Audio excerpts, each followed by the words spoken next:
ಅಕ್ರಮ ಮರಳು ಮಾಫಿಯಾ ಬಗ್ಗೆ ಗ್ರಾಮಸ್ಥರಿಂದ ದೂರು, ಕ್ರಮ ಕೈಗೊಳ್ಳದ ಅಧಿಕಾರಿಗಳ ವಿರುದ್ಧ ಸಾರ್ವಜನಿಕರ ಆಕ್ರೋಶ.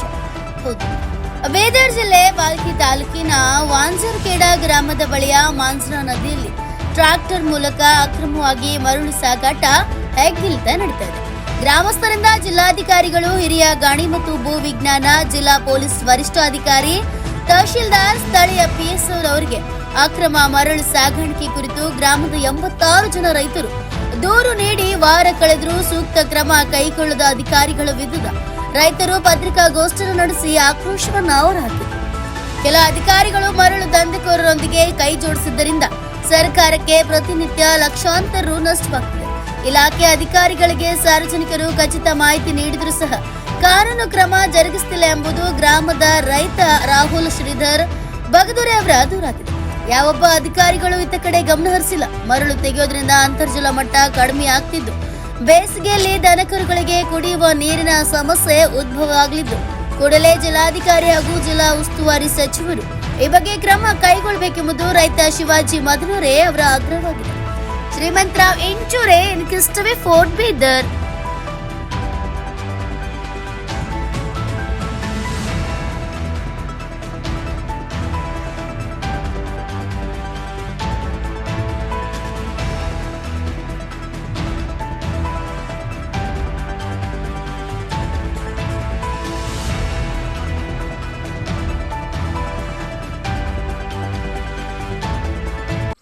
वांजरखेड़ा और औरत शाहजनी इधर रिवर है, मांजरा रिवर, तेरना रिवर.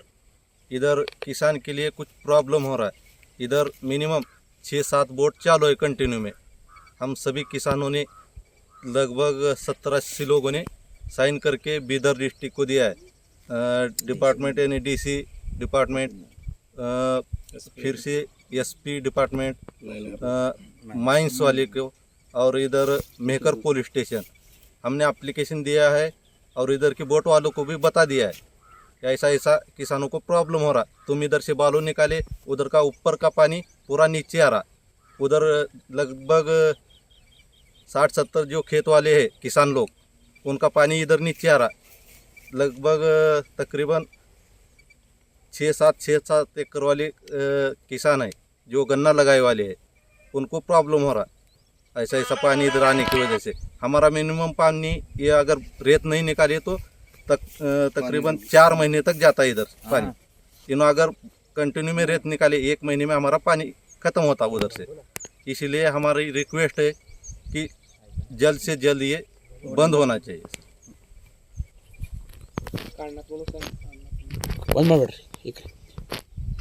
ಓಕೆ. ನನ್ನ ಹೆಸರು ಶಿವರಾಜ್ ಮದ್ನೂರೆ, ವಾಂಜರ್ಖೇಡ ಗ್ರಾಮದಲ್ಲಿ ಮಾಂಜ್ರಾ ನದಿಯಲ್ಲಿ ನಮ್ಮ ಹೊಲ ಇದ್ದೆ.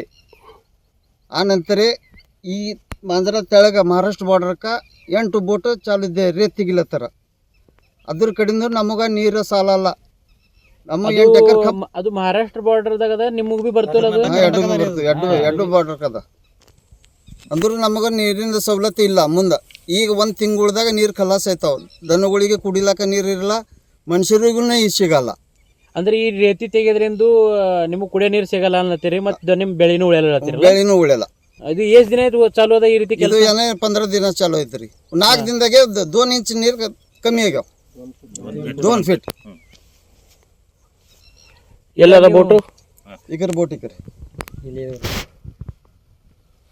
ಇದ್ರ ಬಗ್ಗೆ ನೀವು ಬೋರ್ಡ್ದವ್ರಿಗೆ ಮಾಡ್ಬಿಡ್ರಪ್ಪ ಅಂತ ಕೇಳಿದ್ರೆ ಏನಂದ್ರು? ಅವ್ರು ಏನು ಇದ್ರ ಮಾಡಲ್ಲ.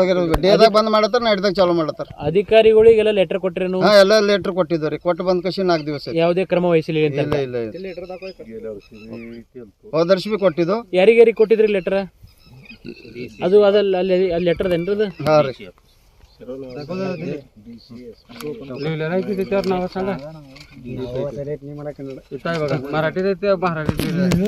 ಎಲ್ಲರೂ